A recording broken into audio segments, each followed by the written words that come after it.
Lakeland Public Television, the Bemidji Pioneer, the Brainerd Dispatch, and KAXE Northern Community Radio are proud to present Debate Night 2014, a look at our area legislative candidates. And now, the State House of Representatives District 10B debate. Your moderator tonight is Ray Gildo.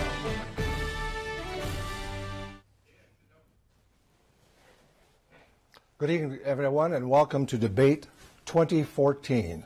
This is a series of six state legislative debates over 4 nights. We're coming to you this evening live from our Brainerd studio of Lakeland Public Television in Brainerd. My name is Ray Gildow. Our candidates this evening are Joe Radinovich, who is the Democrat, and his challenger is Dale Lueck, who is a Republican. I'd like to first of all introduce our distinguished panel. To my right is Heidi Holton, who is the program director for Northern Community Radio, KAXE in Grand Rapids, and KBXE in Bemidji. To her right is Mike O'Rourke, who is the Brainerd Dispatch Associate Editor, and to his right is Dennis Wyman, who is a Lakeland Public Television Director, News Director. So let me just quickly go through the rules, and we'll tell everyone how we're going to be operating this evening. Each candidate will have 3-minute opening comments, and the panel will question after opening comments. Some of the questions will be their own, some will be those submitted from the public. The candidates have not heard these questions before, so everything is brand new and fresh to everyone. Each candidate gets to speak 2 minutes to answer questions, and each candidate will have 1 minute rebuttal opportunity. Questions continue until we have about 50 minutes to go into the debate, when we move on to closing arguments. The closing comments will be 2 minutes. The candidates will rotate the order in which they speak, beginning with opening comments from Mr. Radinovich, and then we'll move to Mr. Lueck. So let's start with our first question from the panel. Oh, I'm sorry. Let's do the opening first. I skipped right over that, didn't I? Sorry. So we'll start that with Mr. Radinovich. Well, thank you, and I appreciate the opportunity to be here. I thank the panel for being here. I thank the organizations that have put this debate together. It's a very important opportunity for the people of my district to see both candidates, to hear them in their own words, and to make the decision this election that's best for them and their families. My name is Joe Radinovich. I'm the state representative from Crow Wing and Aiken counties. I'm a native of Crosby, Ironton. My family's been there for 100 years. I got involved in politics when I was an 8th grader. I went to my first school board meeting. That year, it was announced that there was going to be budget cuts in the Crosby Ironton schools. The first time I had seen them, I think the first time anyone in the community had seen them. I remember that meeting because about 500 people from the community had showed up there. And as we all sat in the audience, we were in rapt attention as we listened to the programs and the people that were going to be cut.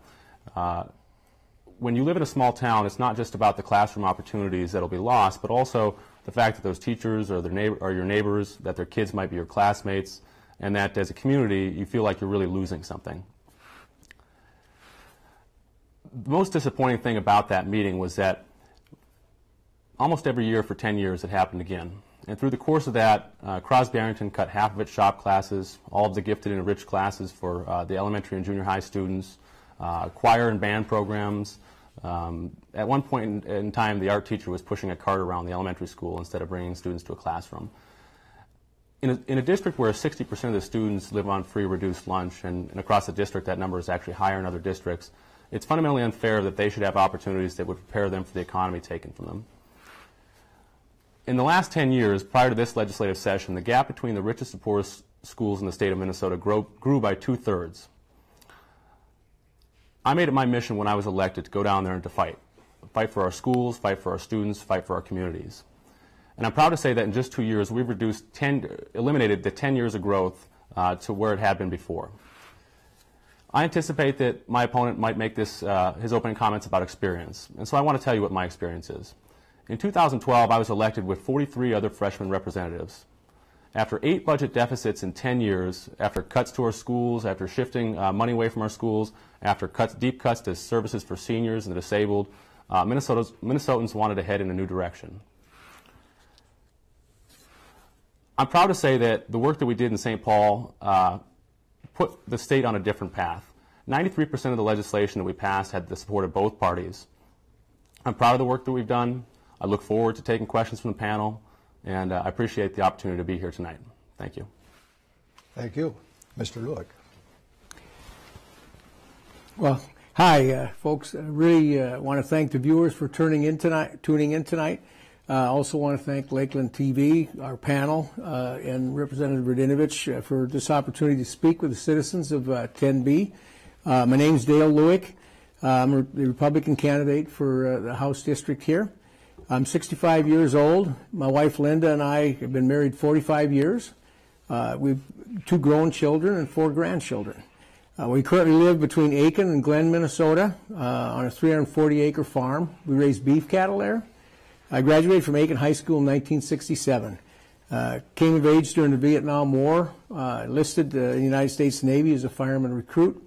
Spent the next 28 years in the service. I was blessed with a wonderful career and retired as a naval officer at the rank of commander.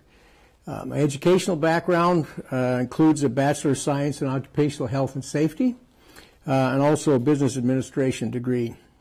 As I mentioned earlier, for the past 17 years, Linda and I have lived and worked on our 340-acre farm, which originally belonged to my grandparents. I believe in community service. I bring experience to the table from that area.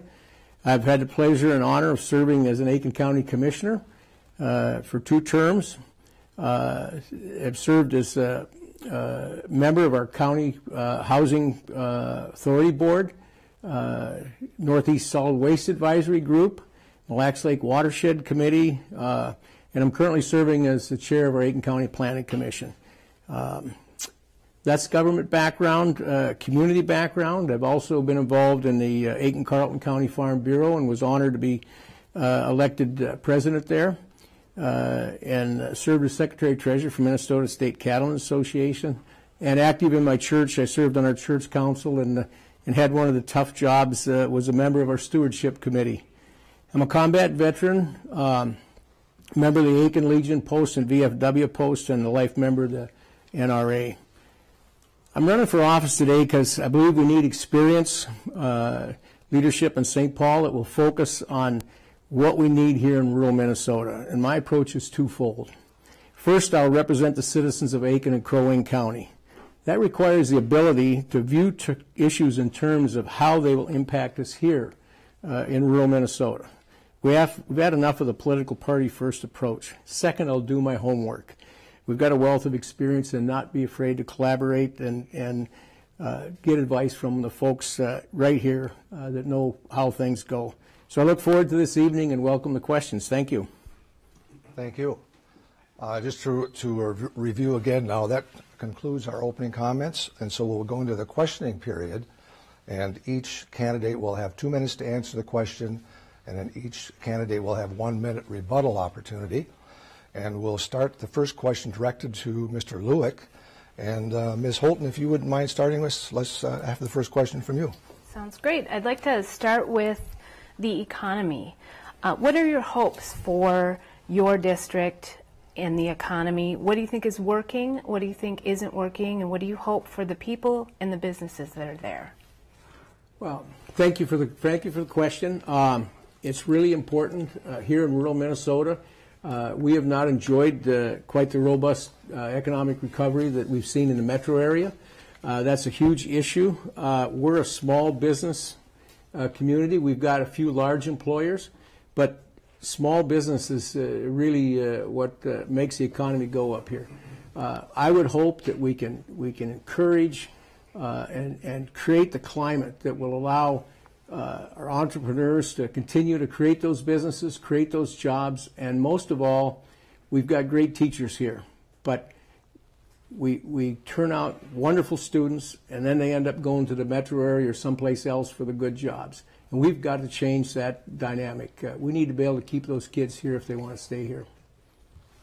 Thank you. Mr. Radinovich. Any rebuttal? Well, I'd like to make my initial comments. Oh, yeah. Okay.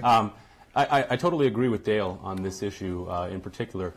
I think that one of the most important things we can do to boost our economy here in rural Minnesota is to attract our students that grew up here back to this area after they've gone to college and had an opportunity to figure out a little bit what they'd like to do. I myself, having had family in the Cuyuna Range for 100 years, graduated from Crosby Ironton, went down to the cities for a few years, and as soon as I could, I came back to live in this area. I came back here because I love the outdoors, because I love my family, and because I wanted to be close to them. Now, one of the difficult things I think for a lot of young families to do is to make a decision to move to somewhere where they don't see resources that are important to them. And so, as we've seen rural schools cut over the last decade, I think it's difficult for people who are going to have young families to come back to a school that they may not feel prepares their child as well as some of those schools in the suburbs. And so that's why I fought to make rural education a priority. In addition to that, one of the big initiatives this last year down at the Capitol was creating access to rural broadband, a border-to-border broadband initiative.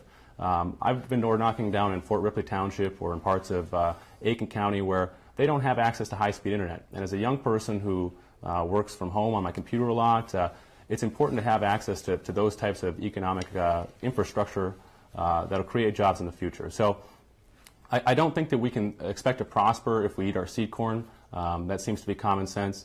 And so I think that what we need to do is, after seeing the decade of disinvestment before us, that we have to go back down there and continue to make decisions that support rural Minnesota like we did this last year in the legislature. Thank you. Mr. Lueck? Go back to the original question, and that's talking about the economy here in rural Minnesota. And we've got some real issues that have taken place, particularly the last 2 years. Representative Radinovich talks about disinvestment. We were just clobbered by a bunch of business-to-business taxes, taxes on the agriculture industry that we didn't need. In fact, they were a good idea in 2013. 2014, the legislature quickly repealed them and were bright enough to call it a tax cut. We've got to stop that stuff. We have got to understand that what may seem okay down in the metro area can crush us up here. And that's my focus is you've got to look at things through how they impact us here on the ground in rural Minnesota, not what's popular down in the metro area. Okay, thank you. Mr. Radinovich? I expect that we'll be coming back to this issue again and again, but just to point out, unemployment in Crow Wing and Aiken counties is lower than it has been any year since 2006. Minnesota is headed in the right direction. And while it's true that we raised taxes down in St. Paul, the tax bill that my opponent is referring to actually provided tax relief for more people in my district than were affected by the taxes in it. People in this district over the last 10 years have been affected by the rising property taxes. In rural Minnesota, property taxes rose 86% over the last decade. They've been impacted by cuts to their schools, and they've been impacted by the wage cuts and wage freezes in services for seniors and the disabled. And so I welcome this discussion. I welcome a discussion of the balance that we've had in St. Paul over the last couple of years. After we made the necessary changes in the revenue structure in 2013, we came back and revisited those and understood that because the economy was improving, we weren't going to need the revenue. It's a matter of balance and a matter of good judgment. Thank you. We'll move to question number 2. Mr. Radinovich will be given the opportunity to answer this one first, and let's go to Mr. O'Rourke. Thank you. Competitive races for open judicial seats are a real rarity in Minnesota. I have a two-part question related to that. Do you favor the proposal put forth by former Governor Al Quie and others to allow the governor to appoint judges, followed by periodic retention elections? And secondly, should political parties be endorsing judicial candidates? Yes, I do favor that proposal. I think that taking politics out of judicial elections is an important part of leaving the judicial branch of government unencumbered by money and the nature of politics, which is that you must go out there and seek votes and appease voters. I do think that that the retention elections are important because it does give the people an opportunity to decide whether that judge, based on the appointment, has done a good job. I don't think it's appropriate for political parties to endorse judges. I think that more appropriate is the system that Al Quie and others, I think it's a bipartisan panel, have actually suggested. Okay, thank you. Mr. Lueck? I disagree with that approach. Our state constitution is pretty clear on that issue, and it is the job of the people to elect those judges. And we get into this sort of a club approach to appointing judicial appointments, and to some extent that's happening right now. You can predict when a year or two before a judge decides to retire, in the middle of the term, they'll retire, and then the governor will appoint a hand-picked successor, shows up at the ballot box with the word incumbent by his name. So I don't buy that. I think we can still do that as citizens, and I'm not ready to take that away from the people. Again, it's a world ran by lawyers, and they've got enough power now. As to the endorsement, everybody needs to be able to stand up and articulate what they stand for. That would probably be a little bit different process for judges than it would be obviously for legislators or the governor or other state offices. But we are so blind right now to that process. It's just almost an automatic. And to put it take it further out of the people's hands, I don't buy it. It's just not a good way to do business. They were right with our state constitution. We've just got to own up and get busy on that. Thank you. Mr. Radinovich? Yeah.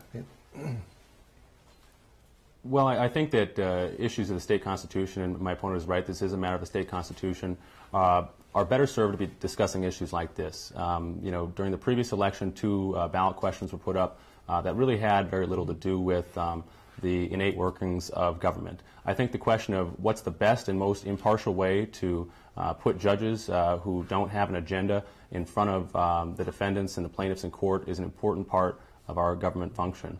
We're not removing it from the voters. That's why the retention election is important. I do believe that this is particularly heightened this year when the GOP endorsed a judicial candidate who I think the leader either wanted to or did recall the endorsement of because she had her own legal problems. I don't believe that sort of sideshow is an appropriate part of a judicial election, and I think that we can improve upon that system. Thank you. Mr. Lueck? Well, I look at Iowa. They've got a system where judges are basically appointed and they stay there forever. That retention election business sounds good until you are stuck with it. Their judges are immovable and not directly answerable to the people. And don't get me wrong here. We need to look at this carefully. But the idea to just brush that aside and let's just turn it over to a crowd of lawyers, let them run this show. I don't buy it. Simply don't buy it. The people still are the best judge of what we need to do in this area. Thank you. We now move on to question number 3. It will be directed first to Mr. Lueck, and it will be asked by Mr. Wyman. Thanks, Ray, and thanks to both of you for joining us today. What is your philosophy when it comes to funding higher education in Minnesota? Should it be funded at a high enough level so that a college education is easily within reach for most people? They don't have to be so reliant on student loans and grants, or is that not practical or even the government's role? Mr. Lueck? There's a role for government there, but it's limited. We have gotten ourselves into a huge potential crisis with the number of student loans that are out there right now. We need to back up here. Maybe I'm dating myself, but not everybody went to college in my day. And, a whole bunch of folks turned out okay. Some of the best and brightest went on to do all kinds of things. Not to say that there's definitely a role for higher education. But we need to really back up and look at this because we've got people that graduate from college, a huge number, that aren't able to get a decent job. So why? Why? After 4 to 6 years, a huge debt, you're not marketable. Just pouring more government dollars into that, that's not a solution. We've got to get to the root here, and that is we've got to match those skill sets to the jobs out there. And when those change due to time, and we all know that happens, we've got to be able to bring them back and brush those skill sets up to meet what the technology demands today. No, I don't see we've had enough government involvement at this point now, and I'm afraid we've set ourselves up for another financial problem with the debt structures out there on our college students. Thank you, Mr. Radinovich. Yeah. Well, I'm glad that my opponent brought up when he was getting out of high school, because at that point in time, if you went to in-state college, University of Minnesota, or one of the MnSCU system, and before it was MnSCU, the state actually paid about 2/3 of your tuition credits. So the idea was that the state had a vested interest in educating a workforce that met the demands of the economy at the time. Now, in the last decade of budget crisis, the formula, the amount to which the state assists our in-state students at colleges and universities here in Minnesota has actually inverted. It's now about 1/3. And so it's effectively a tax on middle-class citizens, and it's a drag on the economy, no doubt. My opponent is right. Student debt in this country rivals only mortgage debt. It's over $1 trillion. And what happens is that students are coming out of colleges and universities, public colleges and universities, and they're unable to buy homes, they're unable to start families, they're unable to purchase cars, and that has an impact on our economy, and it has an impact on their ability to find work and where they can go to find it. I think that we need to be careful in trying to too specifically match the qualifications of students to the demands of industry, because by nature government is slow to react. I think that community colleges are often in the best position to do that because they're built more nimble, because they are locally based and because they do know the local economy. But we really, I think, have an obligation to just educate our students to the best of our ability, to give them a broad base of knowledge, to make sure that they have the general skills applicable in the real world, and then to expect employers, as they used to do, to train these employees to the specifications of industry. Thank you. Mr. Lueck? Representative Radinovich made two points that I would agree with. Yes, I agree. Government is probably the last group of people that should be deciding what our young people should be doing for a career. Wholeheartedly agree with that. But he made another point, and we need to look at that. He hit on the root problem.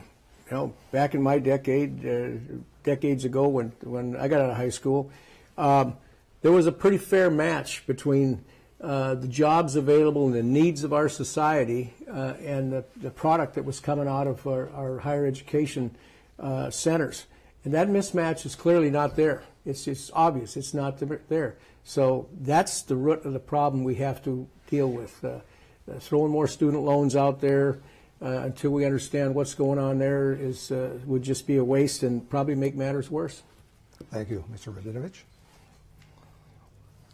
I want to be very clear that we're not talking about student loans. What we're talking about is assistance to the colleges and universities to subsidize the tuition of Minnesota students. So if you're a student from Crosby Ironton and you want to go to the University of Minnesota, just a generation ago, the state picked up 2/3 of your tuition tab.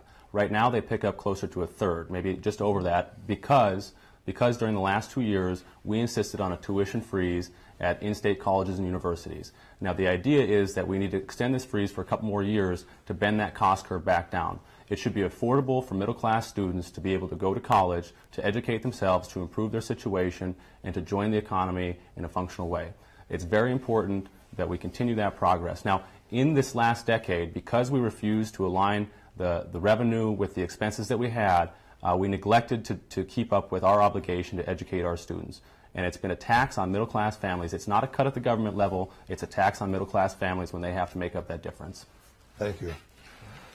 Moving on to question number 4, and we'll go back to you again, Ms. Holton. Thanks, Ray.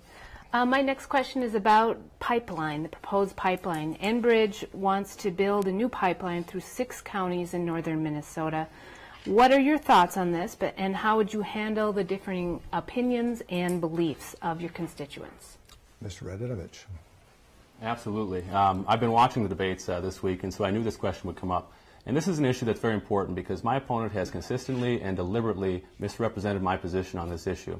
And as a side note, I've knocked on thousands of doors in the last 2 years, last 2 cycles rather, and not once have I ever mentioned my opponent's name except to respond to the question, who are you running against? I think it's important that we express our own ideas. And my idea on the pipeline is this, and I was very clear about it. There's an existing corridor running through Itasca County connecting the pipeline to its destination in Superior. I thought it would be more sensible, rather than running this pipeline through a sensitive ecological area in our district and in other districts across the state, to use the existing corridor. Now, in the future, there's going to be the need for more pipelines in that corridor than that existing corridor can handle. And certainly I understand that. I believe that pipelines are part of the mix to bring our oil to market. I believe that in many ways that they are a better alternative than trains, that we certainly can't continue to see trains causing fires along the tracks and different disasters. But we also have to be very careful about what we do to our sensitive waterways, to our watersheds, and to the resource that I think is most important to Minnesotans. So there are several constituents of ours out in the Big Sandy Lake area that this is a very real issue for. They own property out there, and their property is endangered if this pipeline leaks.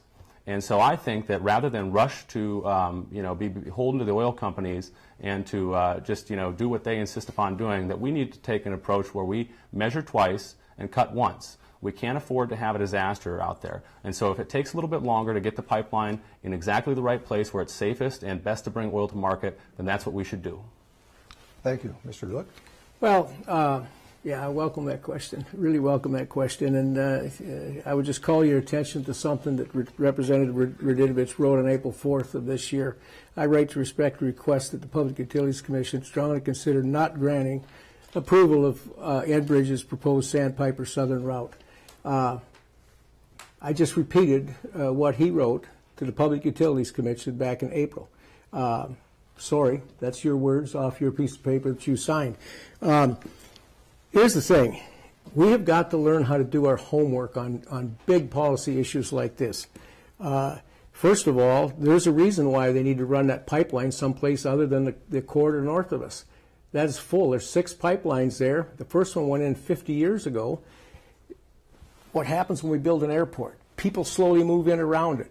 So now what are we going to do? Knock down all those things? And they've got that pipeline in places running over the top of each other, 6 of them.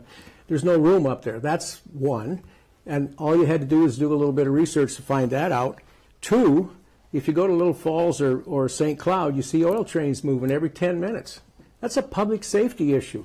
We don't have them here in Brainerd, and God forbid that we do. But when you do things without consulting the local people, the fire department, the people have to deal with that kind of an issue if we ever had a tragedy, you're delaying getting those trains off the tracks and encouraging the prospect that we're going to have those trains running through Brainerd, Deerwood, Aiken, McGregor, and Tamarack on one of the oldest and not the greatest rail track that runs between here to Duluth Superior. That's a public safety issue. One, you should be door knocking on a few of our fire department folks if you want to find out how they feel about having to handle an issue like that. And make no mistake, once a year now, going back several years, in this country or Canada, we have had some real travesties with those oil trains. People lost their lives, so it's a big deal. All right, thank you, Mr. Radinovich. Yeah, I expected that my opponent might bring my letter, and so did I. And I certainly said in that letter that I would hope that they would be able to find a different route because of the sensitive ecological nature of some of the areas that this proposed route is to go through. I also said that I appreciate the challenges of our energy demands, and I also know that pipelines can create economic opportunities for local communities. However, given that Enbridge is already looking to expand its capacity along existing pipelines and so on and so forth. But the most important thing here is that I did consult with local people. And at the very board meeting where my opponent was at, the opposition was overwhelming with regard to this pipeline. And beyond my own involvement here, I watched all the debates this week, and the people who are along the pipeline in other places have these same concerns. And so what I'm asking is not that we deny permission to the pipeline. That decision is solely in the hands of the PUC, but that instead we make sure that we take every precaution to weigh both the ecological concerns and the economic concerns. We can do this right. We have, and I look forward to continuing this discussion. All right, thank you. Mr. Lueck. Well, first of all, I challenge the comment that you really consulted with local officials. I've been working with the Aiken County Board. I've talked to folks in the cities, and no, you didn't. In fact, it was news to them just a few weeks ago, a month ago, that you had even sent this letter. The Aiken County Board took a look. They had their people take a look. For the residents, Aiken County property tax bill, you're talking $3.7 million. That's the county's numbers on annual tax revenue. That's not even mentioned in the 3 school districts, Aiken, McGregor, and Hill City. And 90% of the right-of-way has already been taken care of by the company. We're delaying something that is going to keep putting more oil on the train tracks, and we don't need to do that. That's dangerous and it's irresponsible. It's a basic public safety issue. Thank you. Question number 5, and we'll go to Mr. O'Rourke. MNsure has received a lot of criticism this year. Rather than create the MNsure exchange, should Minnesota have used the federal exchange for health care insurance? Mr. Lueck. Boy, that's a good one. I'm a firm believer that here in Minnesota we can always do better than the federal government. Now, would I have went down the road to do what we did? No. We had Minnesota Care. We basically dumped that. We had other things that were in place that worked through our county health and human services that helped people out. We went about this in a very strange manner. We've been experimenting with people's health insurance and their well-being, their economic well-being. There's certainly some people that have been helped by MNsure, but they're rare. And I'm talking about people that I meet on the doorsteps. I hear nothing but frustration from about 4 out of 5 people that have had to deal with that. And it doesn't appear it's going to get better. You know, we don't go in there and just kick the can over on something as delicate as the folks out there, your health insurance. And that's what we did. So now I think maybe Representative Radinovich will agree with me, whichever one of us ends up in St. Paul, we've got to go and undo and repair a whole bunch of damage that we've had happen already and get back and ensure that we continue to do things right in Minnesota. And that's what I see as the biggest issue. And we've got to slow down and test before you begin to experiment with people's health care. Thank you. Mr. Radinovich. Well, certainly having the time to slow down and test the MNsure system would have been valuable. But unfortunately, there was a deadline to have had the exchange set up by March.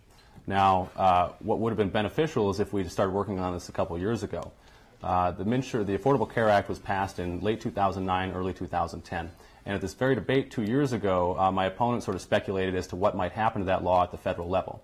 Well, the law was there, and it was there to stay. And because we didn't take action in 2011 and 2012, we were left as a legislature with either rushing to get MNsure up or accepting the federal exchange. And certainly the federal exchange is not what we should accept it. I certainly agree with my opponent on that. Minnesota can and has done better in health care. We're a national leader. Our rates are some of the lowest in the nation, and we have the either first or second lowest rate of uninsured in the country. MNsure has dropped the uninsured rate here in Minnesota by 40%. And I think that one of the most important things here is that we need to look back at health care over the last several decades. America has 2 basic problems with health care. One is that we pay more per person than any other industrialized nation in the world. The second problem is that year after year after year, our increases have been greater than any other industrialized nation in the world as well. And one of the key problems is that here in America, we have some people who don't have insurance, but we don't turn them away from emergency rooms when they show up. We treat them because that's what we believe. Now, if we treat those people and they incur additional medical bills and they're unable to pay them, what happens is that cost is passed along to the rest of us consumers who do have health insurance. And so the responsible thing is to make sure that people have access to health insurance. And if they were making the decision to not buy it before because they couldn't afford it, MNsure provides them with tax credits to help them ease into a plan that works for them and for their family. Certainly we could do things to improve the website, and we're going to work on that. But the basic program is working, and I can relate several stories about people I've met on the doors who've benefited because they're not denied for pre-existing conditions. They can keep their kids on their plan until they're 26. There's an out-of-pocket cap on expenses, and there's a lifetime cap on expenses. Those were things that didn't exist with a lot of previous plans. Thank you. Mr. Lueck? Well, Representative Radinovich just ticked off a few things that were fine. And I have no issue with them. In fact, half of them were probably thought of in Minnesota. But my discussions with folks that are in the business at for example, the Cuyuna Range Medical Center, what they're seeing is actually issues with access now. And this is coming from the people that had their health insurance disturbed, canceled, and then they had to go back out through the MNsure process, ended up with a new plan that had an extremely high deductible. So now you have people that had insurance that are holding back from going in and getting easy things fixed because they know they're going to have to burn through $5,000-6,000 worth of it deductible before insurance kicks in. You know, the experts in the area are actually saying that we've now created a new access problem. Good dissertation on the problems we have and how we got here, but nothing about fixing it. Mr. Radinovich? Absolutely. This is the country that put a man on the moon. Certainly we can address our healthcare problems, but we didn't put a man on the moon with the first rocket we sent. And so the issue is that we need to give this program some time to work. And as issues come along, we have to be able to fix them. And we've done at the state what we can. But again, you know, this is a common issue. It's very easy to point out the problems in the situation, but it's difficult to come up with solutions. And I know that my opponent's taken aim at me in the papers and in different forums about this, but I haven't heard solutions from him. Thank you. We'll now go to question number 6, and we'll go to Mr. Wyman. I'm going to mix in a viewer question, a question that was sent to me yesterday from the district here. And the question, I'll read it word for word. On October 2nd, the Minnesota State High School League Board voted to table its proposed transgender student policy until its December 4th meeting. The original policy, as presented by Outfront Minnesota, was to allow a student with the gender identity of the opposite sex to use all the same facilities as the opposite sex, showers, bathrooms, changing rooms, while playing opposite-sex sports. Outfront Minnesota considers it discrimination to not allow a transgender student to identify with their gender identity. If this comes before the House of Representatives as the bullying bill did, how would you vote, and who would be protected by the bullying bill in this circumstance? Mr. Radinovich. Yeah, and this is an issue that's cropped up over the last few weeks, and I was unaware of it before, and I haven't had a chance to really hear the details. It's a sensitive issue for a lot of people, and it's sensitive for a variety of reasons. I think that one of the most important things that we can do here is remember that we're all people, we're all in this together, and we should treat each other with kindness and compassion and understanding. Now, with that said, I think that people on both sides of this issue have rightful concerns, and I'd be interested in hearing from them about those concerns before I make any decision on the House floor. I do think that, however, this, in the scope of things, is not quite the size of the issue you know, that we're dealing with here locally, which are issues of education and fighting for you know, more resources for our area, issues of the economy, issues of transportation and infrastructure. And so it's not something I've had a lot of time to think about, and I look forward to hearing more information. Thank you. Mr. Lueck. Well, this is just one of a number of issues, and while that particular one with the actually high school sports issue may be new, we've got an issue that is a fallout from the 2013 same-sex marriage vote, and it goes not just at the high school level in this gender identity issue. It goes all the way down into the elementary school. We've got teachers in somewhat of a quandary now. How are we going to teach the issue of same-sex marriage, gender identity, the whole thing? Be careful what you ask for. When we did change the law, and I say I wasn't there, obviously Representative Radinovich was, we opened up a whole new area that's going to have to be dealt with, and dealt with carefully. We've already redefined marriage, traditional marriage, to suit a minority, and we're all God's children here.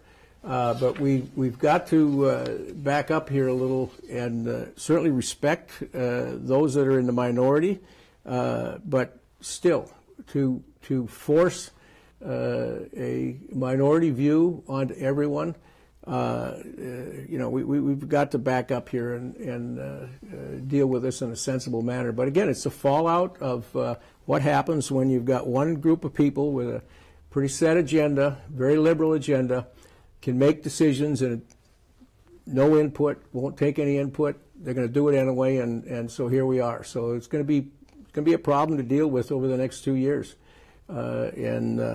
Make no mistake, this is just one of the little things that came up, but there's a whole string of them waiting that are going to have to be dealt with, particularly at the education of the elementary school level. Thank you. Mr. Radinovich. Yeah, this has absolutely nothing to do with marriage. I mean, nothing at all. And I really think that the comments by my opponent are fear-mongering. I do believe that this is an issue that needs to be dealt with, and I think that in the full light of day that we'll have the opportunity to hear from both sides. This has cropped up in the last couple of weeks. And again, you know, my opponent may have said it best, that we all are God's children, and we all deserve to you know, have our opportunity to put forward our case. But this has nothing to do with marriage, and I frankly just consider his comments to be fear-mongering. Thank you, Mr. Lueck. Well, I think that's a bit over the top. I just go back and reiterate something that I learned in my Christian background. That is, we're all God's children, and we certainly, you know, have to treat everyone that way. Has to be handled. You know, when you open up a Pandora's box, you know, you're going to have to deal with what comes out. Thank you. Okay, we'll go on to question number 7, and we'll go back to Ms. Holton for that. Thanks, Ray. What is your understanding of treaties with Indian nations and how they apply now to relations between the state of Minnesota and Indian nations here? Okay, Mr. Lueck. Well, treaties are contracts, and obviously the ones that I believe you're referring to have been on the books for, my goodness, hundreds of years in most cases. They were made in a different time, and one of the things that I see that we're having a problem with here in Minnesota is we're trying to take a treaty or contract, that, you know, 1857, you name the year, and stretch it to encompass things that didn't exist at that time. And, you know, we can look at the Mille Lacs Lake fishery issue. Now we can look at the situation here just north of us, where we may have one of the bands would like to pull in the EPA Category 1 protection for their property. That could have huge economic impacts. None of that stuff existed that day and age. I think we need to back up and look at the very basics here. Those treaties guaranteed basically national status for those tribes, and that's fine. But we do have boundaries. We don't get to make laws in the state of Minnesota that clobber the people of Wisconsin or North Dakota or Iowa. And so that's where I come at this. Totally respect the autonomy of the tribes and the bands, but that their jurisdiction ends at the tribal boundary. Okay, thank you, Mr. Radinovich. Yeah, treaties represent our word. Treaties are law. And in establishing sovereign nations, or in dealing with sovereign nations, I think we ought to take each issue before us and the sovereign nation individually, and understand that part of being a sovereign nation is that they have their prerogative, and certainly we have ours. As to each issue, I think they need to be dealt with individually, and that's basically my opinion on that. Thank you. Any further comments? No, I agree with that, and need to understand the context of 100, 150 years ago versus today, and not automatically assume that we can do things beyond the boundaries any more than we can do that state to state, or we can't tell Canada what to do. So everybody has to respect that, us and them. Thank you. Move on to question number 8. And that will be asked by Mr. O'Rourke. Politics is often about making deals. Would you support transportation packages designed to primarily benefit the Twin Cities area in order to obtain needed transportation infrastructure improvements in your district? Mr. Radinovich. Well, I think the transportation discussion is an important one, and this is obviously our entree into that. I think that any transportation package that's passed needs to be balanced, needs to address the needs of the whole state. But in dealing with the metropolitan area, we should understand that their needs are different than ours, and that they have their own legislators who are representing them and working on behalf of their needs. Here in Minnesota, we have a $450 million shortfall at the county levels, all counties, in maintaining transportation, in our transportation needs, rather. $250 million of that is just in maintenance. Now, the transportation bill undoubtedly will be a focus, the primary focus of the next session. but we need to look at a very serious solution. There's been one gas tax increase passed in the last 25 years in dealing with this. And I'm not necessarily advocating that a gas tax may be the best way to deal with this, but this idea that we can bond our way out of this problem, or that, which is to borrow money, or that we can do it by finding efficiencies at the Department of Transportation, just is not a notion that's going to work.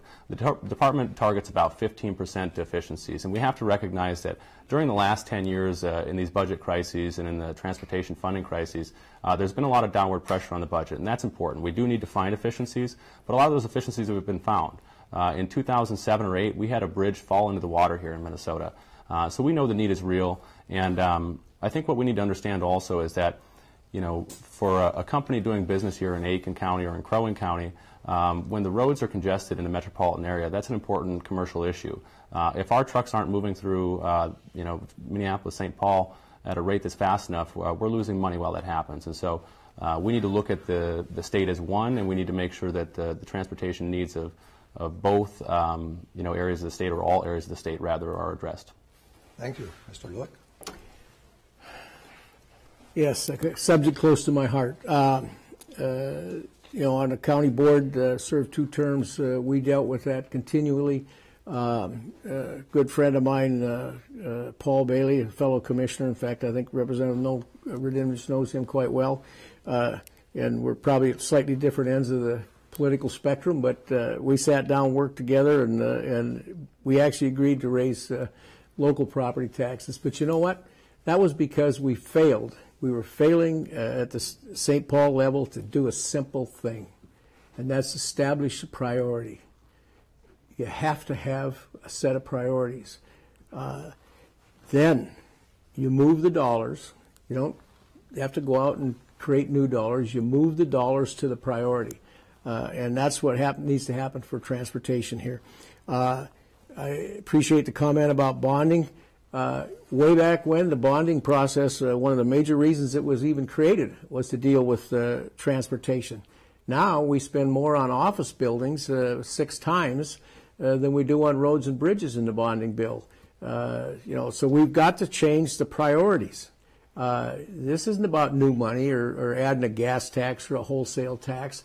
This is about making it a priority, and when you put it up there at the top, that's where you spend the money. And that means some things down here are going to get less, just like all of us do at our kitchen table. So this is a priority problem. This is everybody opines that it's a huge money problem. Well, when you don't assign the right priorities, yes, you really dig yourself a hole. And that's what we've done. We change the priority, and we start working to fix it. But we don't do it by saddling rural Minnesota with a whole bunch more taxes. Thank you. Mr. Radinovich. Yes. Well, I just want to correct one thing. The office building to which my opponent refers was not in the bonding bill. But you know, beyond that, one thing that was conspicuously absent from his answer was any reference to dollars and cents, any numbers at all. And to be very clear, Minnesota's transportation needs are much greater than we can find in the existing budget. During the entire Tim Pawlenty administration, we didn't pass a gas tax until 2008. We were in a crisis where a bridge literally fell into the water in the state of Minnesota, and we still couldn't find the political will at the governor's office to pass one.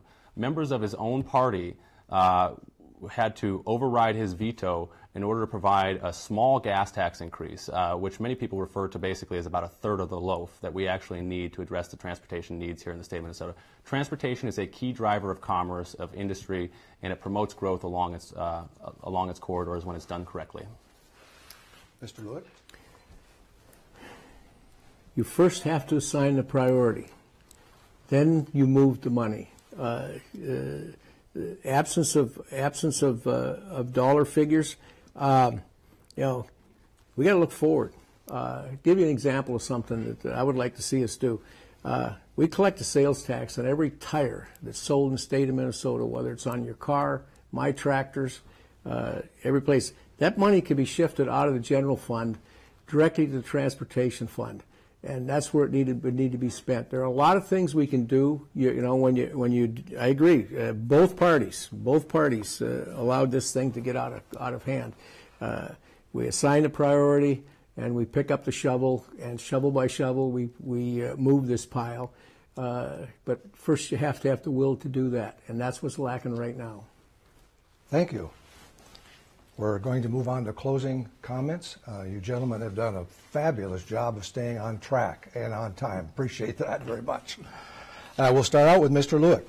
You have 2 minutes. Thank you. Thank you. I want to thank the panel, Lakeland TV and Representative Radinovich, and especially the viewers tonight that took the time to watch tonight's discussion. And I hope you learned a little bit about both of us, where we come from.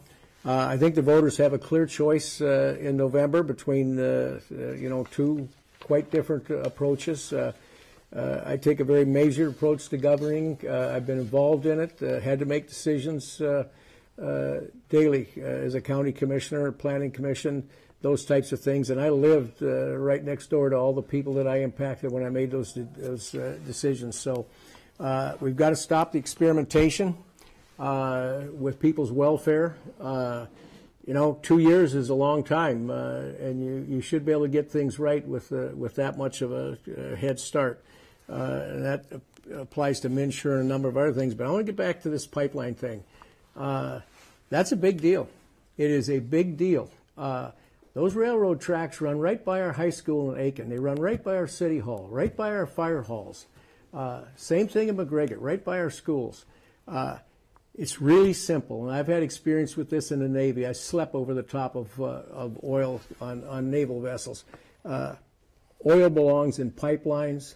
I agree, we put men on the moon. I think it was probably before you were alive, Representative Radinovich. We did that because we've got the technology, we've got the experts, we can do it. No excuse for delaying this situation for a couple of years. We're asking them to explore routes that don't even go where we need to pump the oil.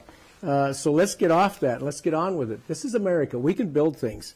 And I just want to assure you that I think you understand where I come from on social values, and I will represent the people here in the district and their social values. Unapologetic, believe in pro-life and traditional marriage. And so I want to thank you all. It's been a great evening. I want to thank Representative Radinovich. Thank you. Mr. Radinovich, 2 minutes. Well, the man on the moon was about 16 years before I was born, but I didn't come here to talk about that or pipelines in my final comments. What I want to talk about is the football game last night. Crosby and Aiken played a great football game. My opponent and I, we didn't have the opportunity to watch it because we were debating. Seems like we debate about every night this week. But for me, I think that's one of the most exciting events of this season. Small town sports rivalries are very important to the social fabric of communities like ours. And I'm not going to get into who won. That's not important. But, I think that we small towns, the communities in our district, we share more than sports rivalries. We're more than just Rangers or Gobblers or Mercs or Hilltoppers or Patriots or Warriors. And as citizens, we're more than just Democrats and Republicans. We're neighbors, we're brothers, we're sisters, we're cousins, especially in Crosby, we're all cousins. We have a lot at stake. And we're going to move forward when we view ourselves as citizens, as more than one thing, as members of a community. We've gone from a country that 50 years ago said, ask not what your country can do for you, but what you can do for your country. And so, instead of the gridlock and the shutdowns and the budget cuts and the shifts in the gimmicks of the last 10 years, Minnesota moved in a very radically different direction this last 2 years. We made the difficult decisions necessary, and we worked together to do that. And we took that revenue and we invested in our communities. We invested in our counties, our towns, our cities, our schools. We invested in the people taking care of our seniors, taking care of the disabled, and we're better off for it. Minnesota's economy has been recognized as one of the best in the nation. Forbes said we're the 8th best place to do business. The unemployment is lower than it has been since 2006. We've got a lot of progress to show in this last 2 years, but as my opponent and I debated tonight, we've got a lot more work to do. And I think that I'm the best person to do that. So if you like what you've heard of the debate tonight, I sure would appreciate your support this fall. I ask for your vote, and I thank you for tuning in. Thank you very much. Thank you both for participating tonight on behalf of Lakeland Public Television and our debaters here tonight. I would like to also tell you, if you missed a portion of this or you have family or friends who would like to see some of this, in 24 hours this debate will be loaded on our website, lptv.org, and you can tune in and watch that again. And if you want a recap, it'll be in tomorrow's Brainerd Dispatch. There'll be a recap of the evening tonight also. I'd also like to tell you about the next debate, which will be tomorrow. In some places it's been published it's going to be 8 o'clock, but it's going to be tomorrow at 7 p.m., again in Brainerd. That will be with 10A, the two candidates for 10A, which will be John Ward and Joshua Heitzman. So, good night. And one other final thing, to see your local news, weather, and sports, tune in at 10 o'clock right here on Lakeland Public Television. Thank you very much, and have a good evening.